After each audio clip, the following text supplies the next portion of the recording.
우리 서로 인사합니다. 샬롬, 샬롬. 예배가 바뀌었어요. 그렇죠? 순서가. 그래서 일부 예배를 이제 좀 바뀐 순서대로 하니까 어떤 일이 생겼냐면은 이 교회 와서 이게 헌금을 쓰시는 분들이 미처 준비를 이같이 쓰지 못하고 와가지고 헌금 시간이 빨리 닥치니까 좀 그때 이제 꺼내서 쓰시는 분들이 있어서 조금 어려움이 있었다. 뭐 이런 얘기를 일부 예배 끝나고 나서 들었습니다. 늦게 오신 분들은 하나님께 헌금 드릴 기회도 잘못하면 놓쳐요. 그러니까 일찍 오셔야 될 줄 압니다. 그래서 우리가 예배 순서가 좀 바뀌었는데 사실은 저도 익숙지 않습니다. 저도 내내 이같이 지금 이런 순서가 아니라 지난달까지 드린 순서대로 지금까지 제가 목회를 해왔기 때문에 지금 바뀐 순서가 그렇게 익숙지 않지만은 제가 며칠 전에 신문을 읽었는데 34세는 호주 여성이 이제 이 뇌종양으로 이 세상을 떠나게 됐어요. 그러면서 아들이 둘이 있는데 큰 아들이 3살 난 아들이고 둘째 난 아들이 18달 된 아들인데 두 아들에게 편지를 써놓은 것이 호주 ABC 방송국을 통해서 퍼져나갔고 그 퍼져나간 걸 갖다가 미국에서 받아서 미국에다 전했더니 미국에서 이 잔잔한 감동을 일으켰습니다. 그 중에서 이제 중요한 몇 가지가 있는데 그 중에 하나가 학교 공부 상당히 중요하다. 학교 공부도 중요하지만 학교 생활도 중요하다. 이런 얘기를 했어요. 그래서 학교에서 너 운동과 음악을 꼭 하길 바라는데 운동을 할 바에는 팀으로 하는 운동을 하길 바란다. 팀워크를 좀 배워라. 뭐 이런 이야기를 썼고 그 다음에 또 하나 쓴 거는 네가 새로운 변화에 대해서 두려워하지 말고 그 새로운 변화를 맞이해라. 그리고 새로운 시도를 해봐라. 이런 글을 썼어요. 우리도 새로운 시도를 해보는 겁니다. 그래서 그런 면에서 두려워하지 마시고 우리 모두 조금 여태까지 예배드린 거하고는 좀 약간 순서가 다르지만은 이 새로운 순서 예배에 여러분들에게 더 큰 은혜가 있기를 주님의 이름으로 축원합니다. 사실은 새 예배를 드리면서 가장 도전받는 게 저입니다.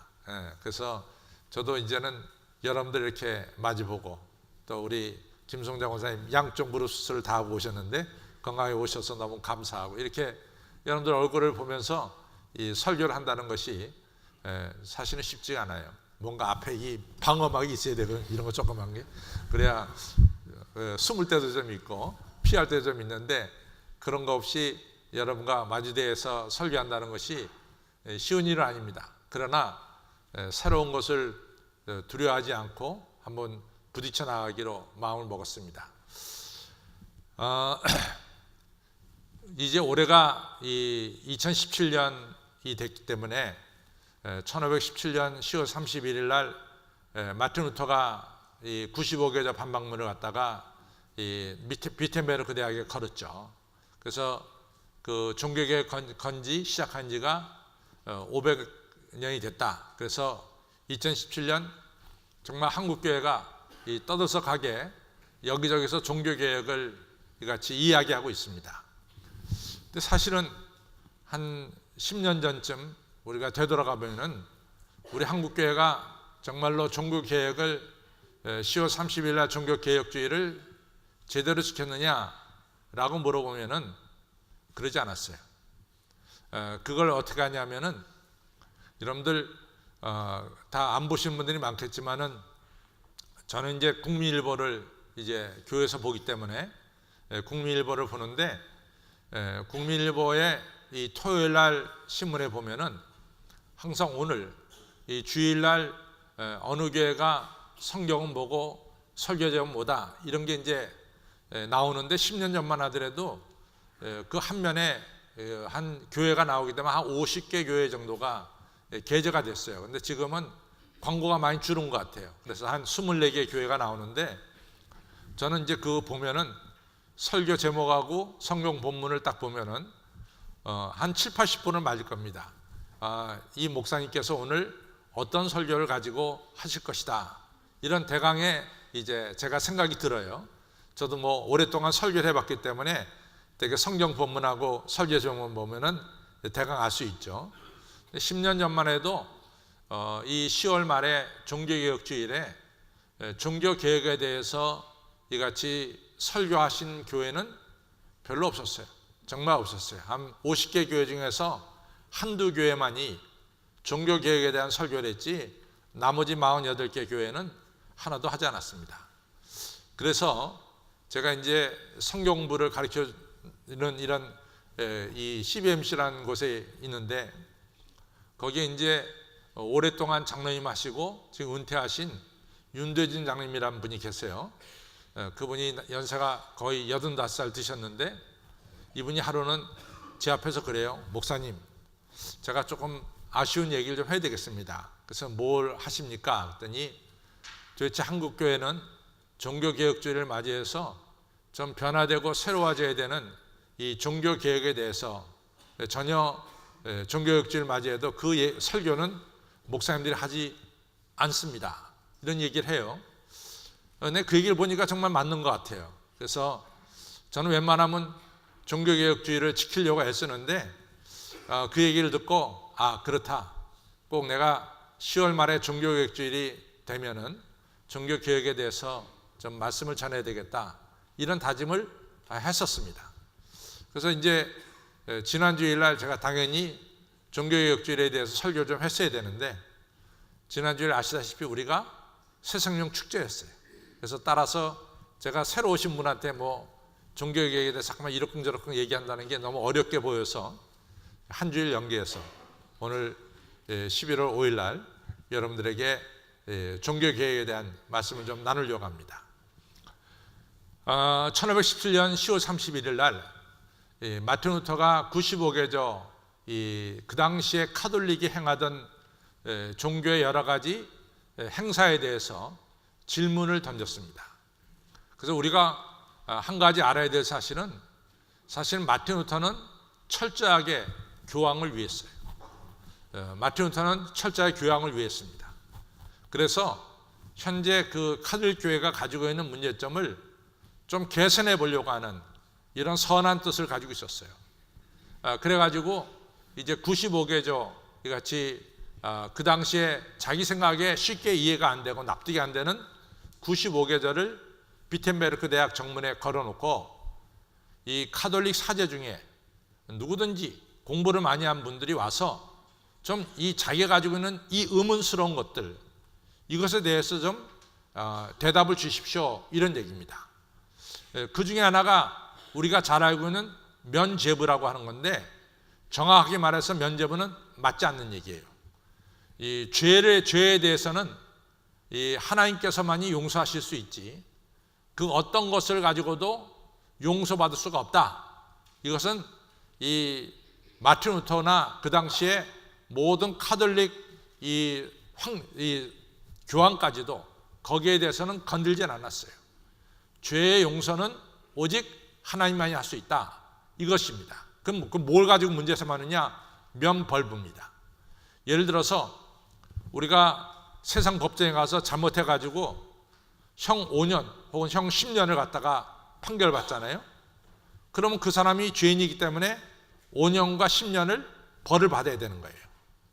근데 우리가 면벌부라는 걸 사면은 그 벌이 감해지는 거죠. 그래서 우리가 세상 법정에서도 5년, 10년 판결받아서 감옥에 들어가지만은 우리가 아는 대로 가석방 될 수도 있어요. 그렇죠? 또 이같이 돈을 내고 이같이 석방될 수도 있습니다.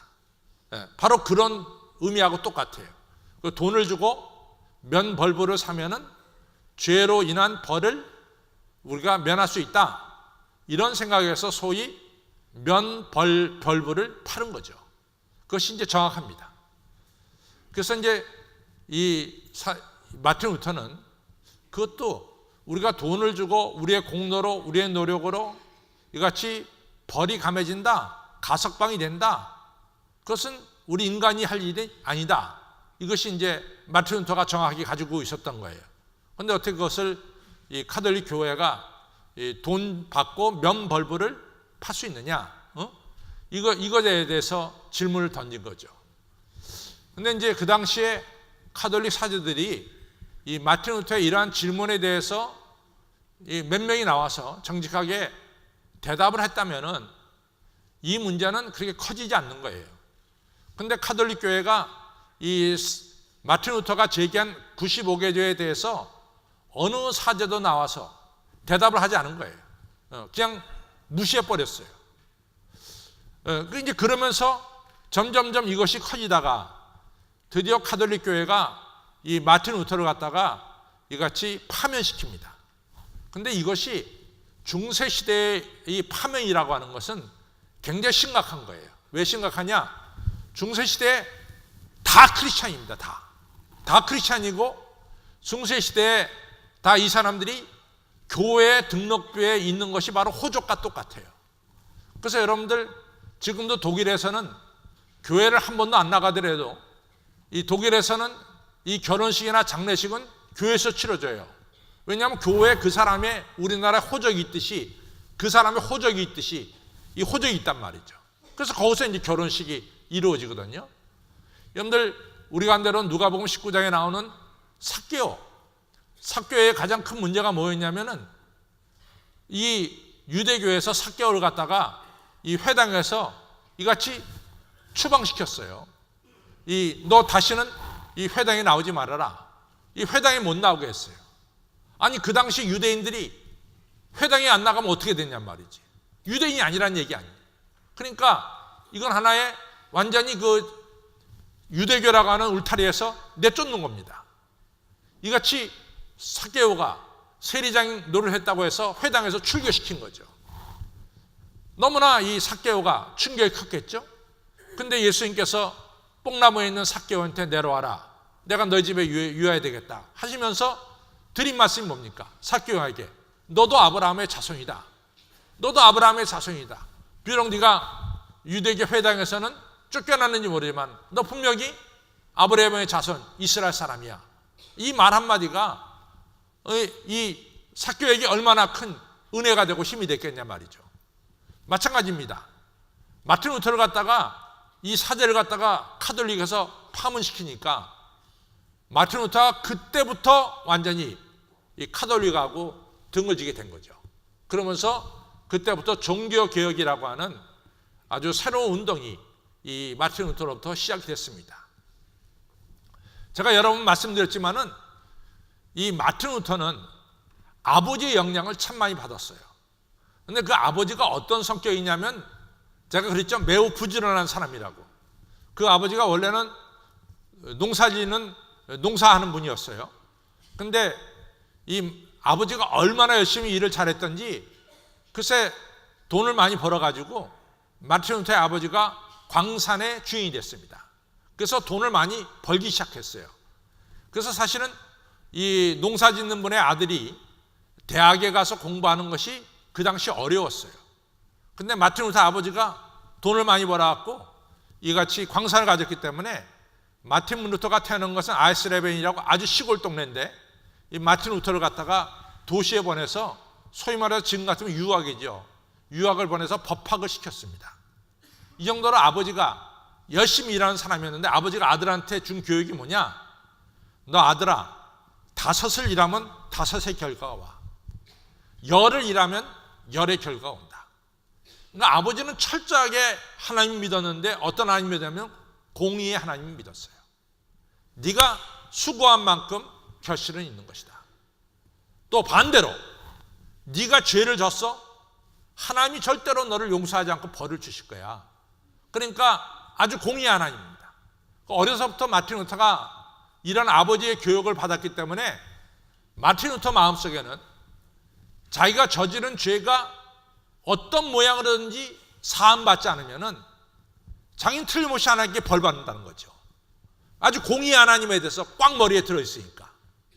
그러니까 마틴 루터가 이가 죄를 저지르고 나서 죄를 갖다가 이같이 사함받기 위해서 막 사제한테 찾아가잖아요. 사제님, 제가 이런 죄를 저질렀습니다. 그럼 사제는 내가 예수 그리스도의 이름으로 내 죄를 사하노라 이러면서 이제 소위 말해서 고해성사를 마치게 되는 거죠. 근데 문제는 아무리 사제가 그렇게 선을 해 주셨어도 마틴 루터 마음속에는 죄에 대한, 자기가 저지른 죄에 대한 용서라든가 이것에 대해서 확신이 없었어요. 그것이 마틴 루터가 가지고 있는 큰 문제 중에 문제였습니다. 그래서 마틴 루터가 수도원에 있으면서 계속해서 성경책을 읽어 나갔습니다. 마틴 루터가 정말로 성경책을 꼼꼼하게 열심으로 아침서부터 저녁까지 읽어 나갔어요. 그러다가 마틴 루터가 중요한 걸 발견하게 됩니다. 그것이 바로 로마서 3장인데 로마 3장에 보면은 의인 없나니 한 명도 없다 그랬어요. 모든 사람이 죄를 범하였음에 하나님의 영광에 이르지 못한다라고 말했어요. 그러니까 모든 사람이 죄 때문에 심판받을 수밖에 없는 자리에 이르렀는데, 그때 바로 모든 인간이 심판받을 수밖에 없는 그때 하나님께서 하나님께서 하나의 의의를 갖다가 여러분과 저에게 보이셨다는 거예요. 그 하나님의 베푸신 의의는 뭐냐? 그것은 바로 자기의 독생자 아들 예수님을 이 땅에 보내신 거죠. 보내셔가지고 내가 저지른 죄, 지금 내가 저지른 죄가 있습니다. 그 죄를 바로 옆에 계신 흠없고 티 없는 예수님에게 내 죄를 옮기는 거예요. 이것이 하나님이 하신 의로운 일입니다. 여러분과 저가 저지른 모든 죄를 우리 하나님께서 이 죄를 들어서, 우리의 이 안에 있는 죄를 들어서 옆에 있는 예수 그리스도에게, 죄 없는 예수 그리스도에게 옮겨주시는 거예요. 따라서 우리 안에는 죄가 빠져나갔어요. 그리고 예수님은 죄를 지셨어요. 우리의 죄를 가지셨습니다. 그런 말미암아 우리가 의롭게 되고, 예수 그리스도는 죄인이 돼서 십자가에 달려서 물과 피를 아낌없이 이 죄 때문에 흘려주신 거죠. 그래서 로마서 3장 21절부터 26절에 하나님의 한 의가 나타났나니 그 의는 바로 예수 그리스도께서 내 죄를 대신 지시고 십자가에 달려 죽으신 이 사실을 받아들이고 믿는 자는 의롭게 되느니라. 이것이 하나님 우리에게 베푸신 의다 그랬어요. 마틴 루터가 이 진리를 깨닫고 하나님께 감사하기 시작합니다. 하나님, 나 같은 죄인을 위해서 독생자 아들 예수님을 보내주시고 그 예수님이 내 죄를 대신 지시고 흠과 티가 없으신 예수님이 십자가에 달려 죽으시고 이같이 물과 피를 아낌없이 흘려주셨습니다. 너무나 주님 은혜 감사합니다. 그러면서 마틴 루터가 하나님 베푸신 하나님 베푸신 은혜를 받아들이고 찬양하기 시작했습니다. 그래서 마틴 루터의 종교개혁의 세 가지가 뭐냐? 첫째는 우리가 한 대로 이같이 오직 믿음입니다. 예수 그리스도께서 내 죄를 대신 지시고 십자가에 달려 돌아가셨다는 사실을 믿는 거예요. 두 번째, 은혜예요. 이 은혜가 너무 중요한 거죠. 왜냐하면 이 하나님께서 나에게 베푸신 이 은혜, 이 보잘것없는 나 같은 자에게 베푸신 예수 그리스도를 보내신 은혜, 이것이 너무 중요한 거예요. 그럼 마틴 루터가 이 믿음과 이 은혜를 어디서 발견했느냐? 성경에서 발견했어요. 그래서 마틴 루터는 오직 성경이에요. 그러니까 마틴 루터가 이 은혜와 이 믿음을 갖고 보니까 마틴 루터가 하나님을 찬양하지 않으면 안 되는 거예요. 그래서 마틴 루터는 하나님을 찬양하는 이 찬양에 대해서 누구보다도 강조한 분이 마틴 루터입니다. 이렇게 해서 종교개혁이 이같이 큰 물결이 흘러가기 시작했어요. 그런데 문제가 생겼어. 어떤 문제가 생겼냐? 이같이 어제 도둑질을 했어요. 이 도둑으로 판명이 됐습니다. 이 도둑이 발견돼가지고 이제 검거돼가지고 이제 벌을 받게 됐죠. 근데 이 도둑이 이같이 도둑이 자기가 걸린 다음에 이 하나님의 은혜를 받아들이기 시작했어요. 하나님, 나 같은 도둑놈을 위해서 예수님을 보내주시고 십자가에 달려 죽게 하셨으니 너무 감사합니다. 내가 예수님이 내 죄 때문에 대신 준 것을 내가 믿습니다. 이렇게 고백을 한 거야. 그 다음날 또 도둑질하는 거야. 그 다음날 또 도둑질하는 거야. 도대체 이것을 어떻게 해결하냐 이거지. 이것을 틀림없이 내가 예수 그리스도의 십자가로 말미암아 내 죄가 사함받았다, 그래서 나는 의로운 사람이 되었다라고 고백하고 나서 그 다음날 똑같은 죄를 똑같이 범하는 거라 그 말이죠. 도대체 이 문제를 어떻게 해결하느냐 말이야. 베드로후서 2장 22절에 뭐라고 써요? 개가 자기가 토한 것을 또다시 먹고 돼지가 다시 웅덩이에 들어가는 것, 그와 똑같은 죄를 이 개신교도들이 반복하고 있단 말이지. 그러니까 갖다나 지금 여러분도 아시다시피 16세기에 종교개혁이 일어났고 17세기에 유럽이 아주 전쟁터가 됐잖아요. 그 전쟁터의 하나의 중요한 것이 뭡니까? 구교도와 신교도 사이의 싸움 아니에요. 이 30년 전쟁은 바로 이 전쟁 아닙니까? 그러니까 구교도들이 야, 니네들이 무슨 예수를 믿어 의롭게 되었다 그래? 말만 그렇구나, 말만. 너희들 행동이 뭐냐 말이야. 어제 도둑질한 놈이 그래 오늘 예수 믿고 의롭게 되었다고 다음날 도둑질하면은 그게 의로운 거냐 말이야. 이러면서 막 카톨릭 교도들이 정말로 이 무섭게 개신교도를 갖다가 여러분들 비난했습니다. 제가 이 도남동에 태어나서 도남동에 살았거든요. 근데 저희 어머니가 아주 전도하려고 애쓰는 분이 한 분 있었어요. 그분이 이제 그 카톨릭을 아주 잘 믿는 분인데 우리 어머니가 아주 그분을 갖다가 친하기도 하니까 그분을 갖다가 이제 전도하려고 애쓰는데 어머니가 하루는 저한테 와서 그래요. 야, 강 목사 내가 오늘 이상한 거 봤다. 이제 아들아 이상한 거 봤다 그래요. 뭐요? 그랬더니 그분이 산파였거든요. 예, 그래서 우리가 그 집을 가르쳐서 고산파라고 그러는데 성이 고시기 때문에 근데 고산파가 자기 애를 때리는데 그때는 이제 어머니가 이 종아리를 좀 때렸죠. 이 간단한 이 막대기 같은 거로 때리는데 요 루터 같은 놈아 하고 때리더래 이거지. 뭔지 아세요 여러분들? 카톨릭 교도 사람들은 루터가 싫은 거야. 그래서 이 말 안 듣는 애를 때릴 때 요 루터 같은 놈아 하면서 때렸다 그 말이에요. 이제서 이제 번쩍번쩍 하래요. 예. 이 정도로 카톨릭이 이 개신교에 대해서 이 마틴 루터에 대해서 좀 감정이 안 좋습니다. 근데 이 개신교도들이 예수 믿고 의롭게 되었다 그랬는데 변화가 없으니까 카톨릭이 그냥 한 거죠. 이 개신교는 이거 이단이다. 이게 엉터리다 말이지. 전혀 말씀도 모르고 말이지 입으로만 예수님 믿어서 의롭게 되었다 떠들기만 하지 행동은 아무것도 아니다. 이렇게 된 거예요. 그럴 때 1517년에 마틴 루터가 95개조 방법문을 비텐베르크에 달았어요. 그 다음에 종교개혁의 실제로 시작은 1521년입니다. 그로부터 한 4년 뒤부터 종교개혁이 본격적으로 일어났어요. 그런데 1521년서부터 약 20년 뒤에 존 켈빈이 보기에 우리 장 깔뱅이라고 그러죠. 근데 영어는 존 켈빈인데 이 사람이 프랑스 사람이기 때문에 장 깔뱅이 더 맞는 얘기예요. 근데 존 켈빈이 보기에 마틴 루터의 종교개혁은 방향은 옳아. 이 방향은 틀림없이 올바른 방향이야. 근데 문제는 이 프로세스 과정에 좀 문제가 있다 이거지. 방향은 틀림없이 옳은 방향인데 이 과정, 프로세스 이 과정이 뭔가 좀 문제가 있다. 그래서 이 존 켈빈이 일어서서 종교개혁을 시작하면서 우리가 예수 그리스도의 십자가의 보혈로 죄사함 받고 의롭게 되는 것까지는 틀림없다. 그 다음부터 우리는 예수 그리스도의 장성한 분량에 이르도록 날마다 우리는 성숙해져 가야 된다. 이것이 바로 크리스천의 삶이다. 이것을 얘기한 거예요. 그래서 칼빈은 그가 주장한 것은 사도행전 2장 42절을 핵심으로 얘기합니다. 그럼 사도행전 2장 42절은 뭐냐? 초대교회 성도들이 사도들의 가르침을 받으며 성도의 교제를 나누며 떡을 떼며 기도하기에 힘썼더라.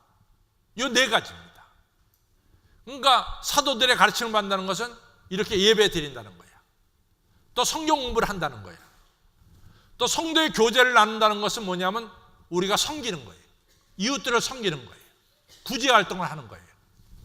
떡을 뗀다는 것은 성찬식을 통해서 주님이 내 마음에, 내가 주님 안에, 주님과 하나 되는 역사입니다. 그 다음에 기도에 힘쓰다는 것은 경건이죠. 경건의 핵심 중에 핵심이 기도죠. 그래서 사도행전 10장에 나오는 로마 백부장 고넬료가 경건하다 그런 것은 그가 열심으로 기도했다는 사실이에요. 그래서 오늘 사도 바울은 우리가 읽은 이 에베소 4장 13절에 뭐라고 얘기합니까? 우리가 예수 그리스도를 아는 일과 믿는 일에 하나가 되어 온전한 사람을 이루어 어디까지? 그리스도의 장성한 분량에 이르기까지 우리가 성숙해야 된다 이거지. 그렇게 될 때만이 우리는 인간의 계율에, 간사한 계율에 넘어가지 않고 흔들리지 않고 세상 논리에 흔들리지 않고 우리는 꿋꿋하게 앞으로 나갈 수 있다 이거죠. 그렇죠? 그래서 우리가 어디까지 자라냐? 머리이신 그리스도에까지 자라나야 된다. 이것이 오늘 우리가 읽은 에베소서 4장 13절로부터 나오는 하나님의 말씀입니다. 성도 여러분, 오늘 21세기에 종교 개혁이 필요합니까? 필요하지 않습니까? 필요합니까? 필요하지 않습니까? 우리가 필요한 건 뭡니까? 여러분과 제가 예수 그리스도를 몰라서 필요한 건 아니에요. 이젠 여러분과 제가 다 예수 그리스도께서 내 죄를 대신 지시고 십자가 달려 죽으셨다는 걸 다 알고 있어요. 이제 우리에게 필요한 건 뭡니까? 여러분과 저는 그리스도를 닮아가는 영적 성숙이 필요한 거예요. 그리스도를 닮아가는 영적 성숙이 필요한 겁니다. 그리스도를 아는 일과 믿는 일 하나가 되어 그리스도의 장성한 분량에 이르도록 영적 성숙이 오늘 21세기에 우리 크리스천들에게 필요한 거죠. 제가 전전주에 인천에 있는 성린교회라고 하는 교회에서 제가 집회를 했어요. 근데 그 집회하는데 그 교회 선임 장로님이 최 장로님이란 분인데 이분이 인천대학교 교수예요. 그분이 저하고 식사를 하면서 이런 얘기를 해요. 목사님, 저도 벌써 장로님 된 지가 뭐 몇십 년 됐더라고요. 됐고. 그런데 이제 이 대학교 교수고 그런데 이분이 그래요. 자기가 다 장로인 걸 학생들도 알고 동료 교수들도 알고 그러는데 하루는 자기가 참 이 난처한 이야기를 들었다는 거예요. 그 뭐냐면은 된장 있잖아요. 된장. 이 된장도 잘 시간이 지나면은 한 30년 지나면 된장도 명품 된장이 된다는 거야. 30년만 잘 간직하면. 근데 교인들은 30년을 교회 다녀도 변화되는 게 없다는 거지. 변화되는 게. 여러분들 우리 저 교회 다닌 지 얼마 됐어요? 어떤 분은 목사님 저는 우리 한신교회 시작과 함께 다녔습니다라고 하신 분이 있어요. 그분은 뭐 몇 년 다녔어요? 40년 다녔어요. 40년. 우리가 이 30년, 40년, 아니 50년, 60년 다녀서 정말로 우리가 변화된 게 있냐 이거지. 우리가 변화된 게 있냐 이거지. 이것이 문제입니다. 따라서 여러분과 저는 정말 이 시대에 종교개혁은 뭐냐? 여러분과 저는 영적 성숙을 해야 됩니다. 영적 성숙을 해야 되는 거예요. 옆에 분들에게 얘기합시다. 영적 성숙합시다. 영적 성숙해야 되는 거예요. 네. 그럼 영적 성숙하려면 어떻게 되느냐? 제일 먼저 하나님을 아는 지혜가 자라야 됩니다. 알지 못하면 자랄 수가 없어요. 하나님을 아는 지혜가 자라야 돼요.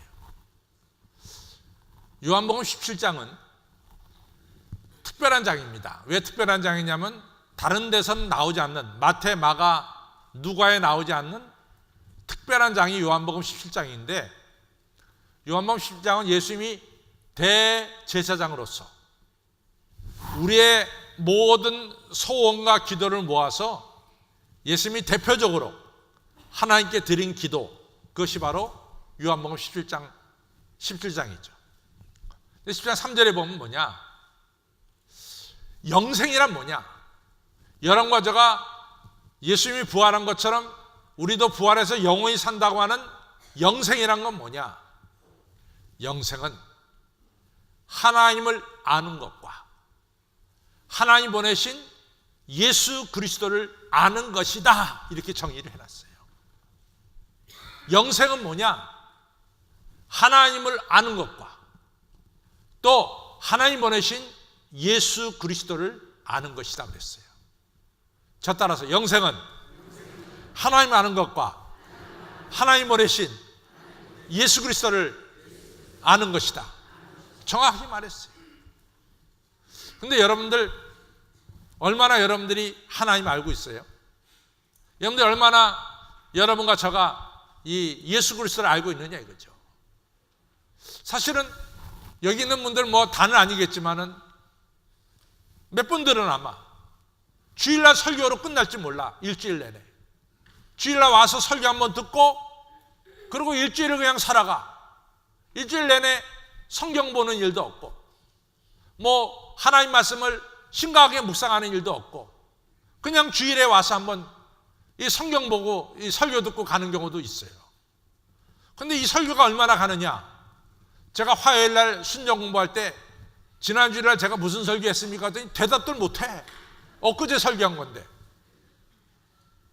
그 정도로 이 설교는 오늘 제가 여러분들에게 정말 열심히 설교하지만은 이 설교가 여러분들에게 얼마나 갈까 심히 걱정스러워요. 아마 5층에 식당 올라가서 젓가락 드는 순간 다 잊어버릴지도 몰라. 그래서 안 된단 말이지. 성경을 여러분과 저는 알아야 됩니다. 성경을 알아야 돼. 우리가 하나님을 아는 지식이 자라나야 됩니다.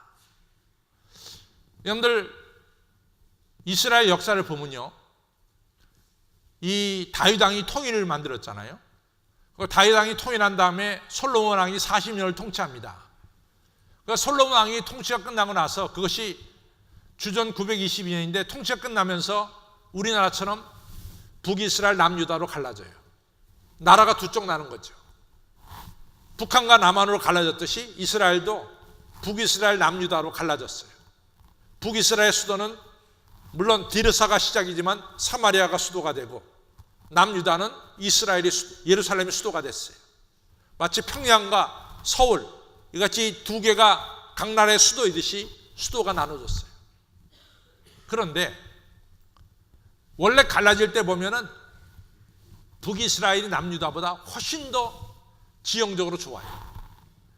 북이스라엘은 이즈라엘 평원이라고 하는 옥토가 있고 갈릴리 호수가 있고 금강산과 같이 물이 흐르고 계곡이 흐르고 폭포가 있는 그런 단 지방이 있습니다. 남쪽은 예루살렘 이하의 남쪽은 네게부 지역이라고 해서 광야 지역이에요. 지형적으로 보면 북쪽이 훨씬 좋아, 남쪽보다. 그래서 북쪽이 훨씬 더 잘 살았어요. 근데 이 잘 사는 나라가 점점 쇠약해지더니 정말로 잘 사는 나라가 못 사는 나라가 됐어요. 그런데 북이스라엘이 922년에 생겨서 722년까지 200년 있다가 북이스라엘은 없어집니다. 근데 200년 역사 속에서 어느 때 가장 잘 살았느냐? 주전 786서부터 746년까지 40년 동안 북이스라엘 황금기였어요. 정치적으로 안정됐고 경제적으로 부흥했어요. 정치적으로는 저 북쪽에 있는 하맛이라고 하는 지역, 이 하맛이 어디냐면 다메섹에서 215km를 더 올라가.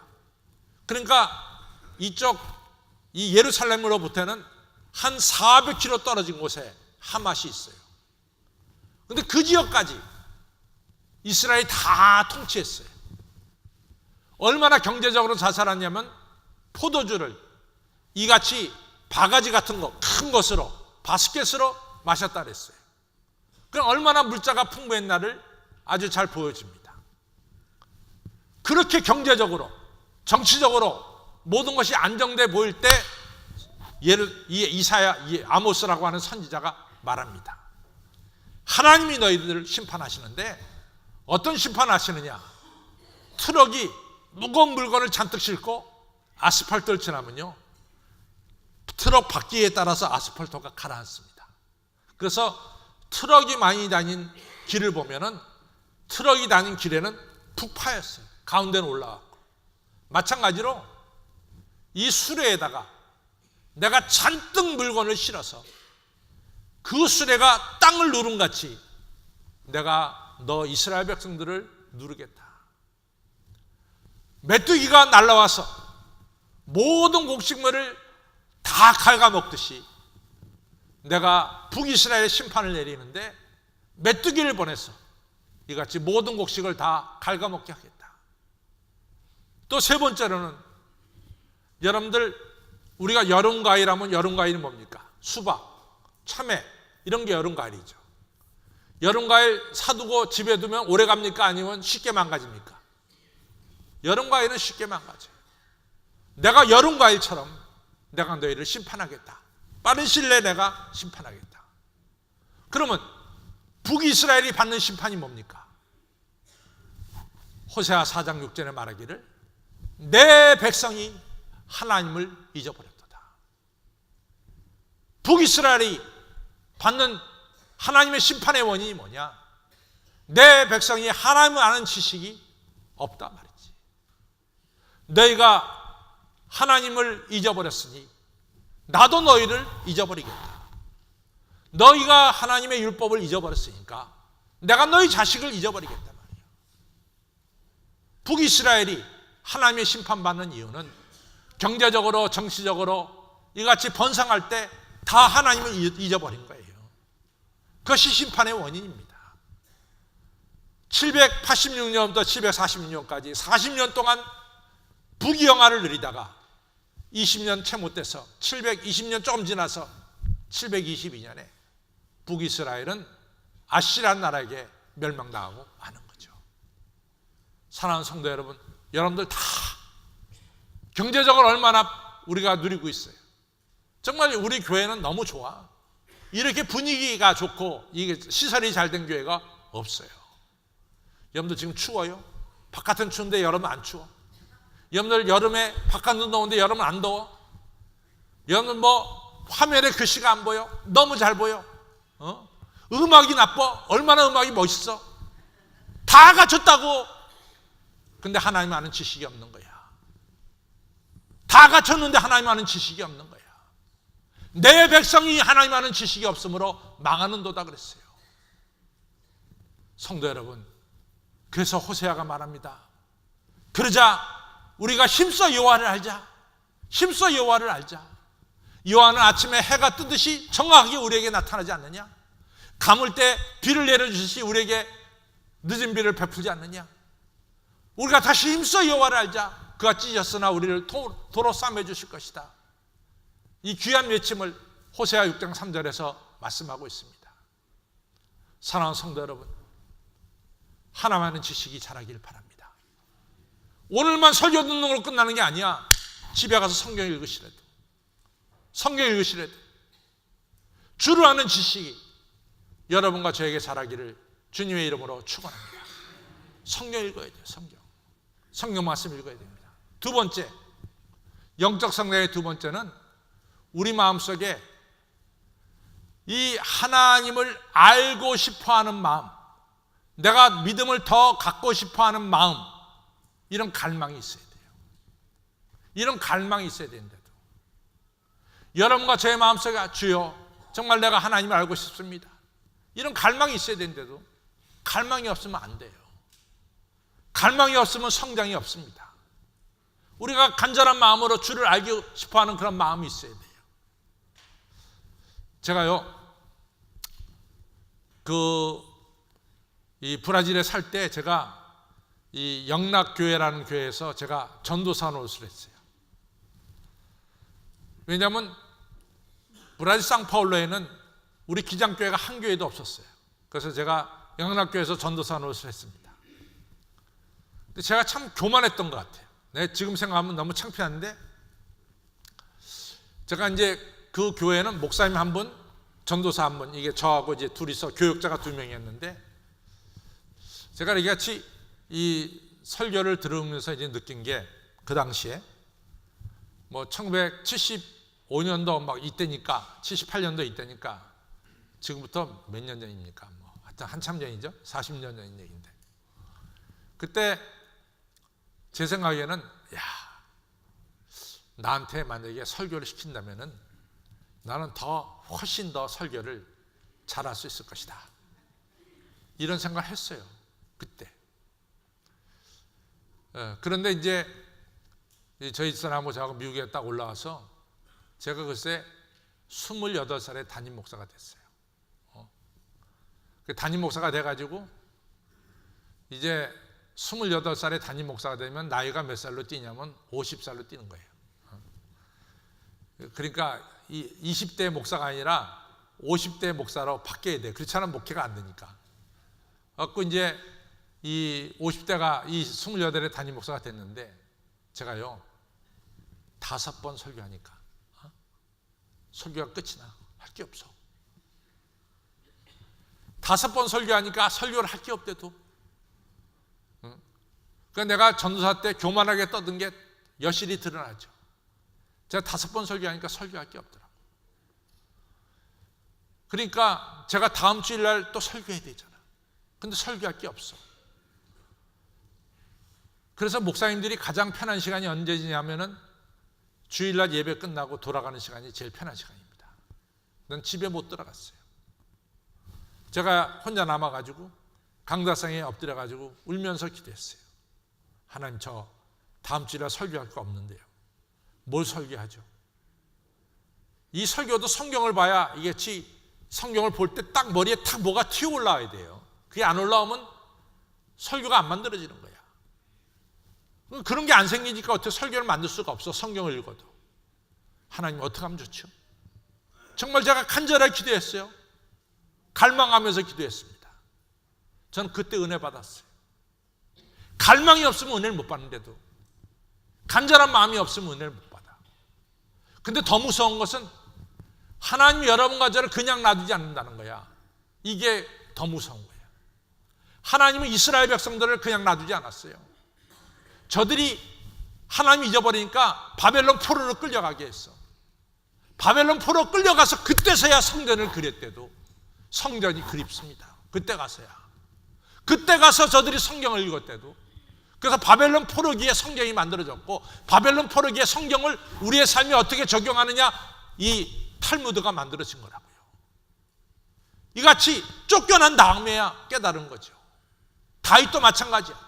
다윗이 얼마나 영화로운 왕이었어요. 아들 압살롬에게 쫓겨나서 저 마하나임에 끌려갔을 때 여호와여, 주의 궁정이 얼마나 사랑스럽고 아름다운지요. 내가 주의 궁정을 사모하며 내 몸이 쇠약해졌습니다. 참새도 하나님의 궁정에서 제 집을 찾고 제비도 이 새끼들 보금자리를 찾는데 나는 어째서 성전에 못 갑니까? 그렇게 외친 것은 예루살렘에 있을 때 외친 게 아니래도 저 마하나임으로 쫓겨났을 때 그때서 성전의 중요함을 깨달았대도. 누가복음 15장에 나오는 탕자도 마찬가지예요. 아버지 집에서 잘 먹고 잘 살 때는 아버지 집이 좋은 줄 몰랐어. 그리고 재산 가지고 나가서 성공할 줄 알았는데 쫄딱망하고 나서 그때서야 우리 아버지 집에는 이같이 이 품꾼이 얼마나 많은 거, 곡식이 얼마나 많은 거, 그때서야 아버지 집을 사모하고 갈망하게 됐대도. 사랑하는 성도 여러분, 편안할 때 바로 이때 여러분과 저는 정신을 차리고 하나님의 은혜를 갈망해야 될 줄로 믿습니다. 하나님이 여러분들을 사랑하시면은 여러분들이 갈망하지 않으면 그냥 놔두지 않아. 돈을 사랑하는 사람에게 돈이 없어져서 여러분들 하나님을 찾게 만들고, 건강을 사랑하던 사람들은 건강이 없어져서 건강 때문에 히스기야 왕처럼 벽을 향해서 하나님께 기도하게 만들고 말이죠.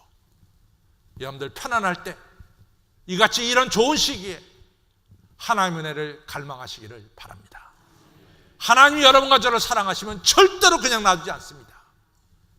여러분과 저를 하나님의 은혜를 갈망함을 통해서 더욱더 여러분과 저가 그리스도를 닮아가는 이런 영적 성숙을 우리 하나님께서 이루어 가신다는 사실을 꼭 기억하시길 바랍니다. 우리가 영적 갈망이 있어서 이같이 성령이 우리에게 임할 때 성령은 우리에게 뭘 주십니까?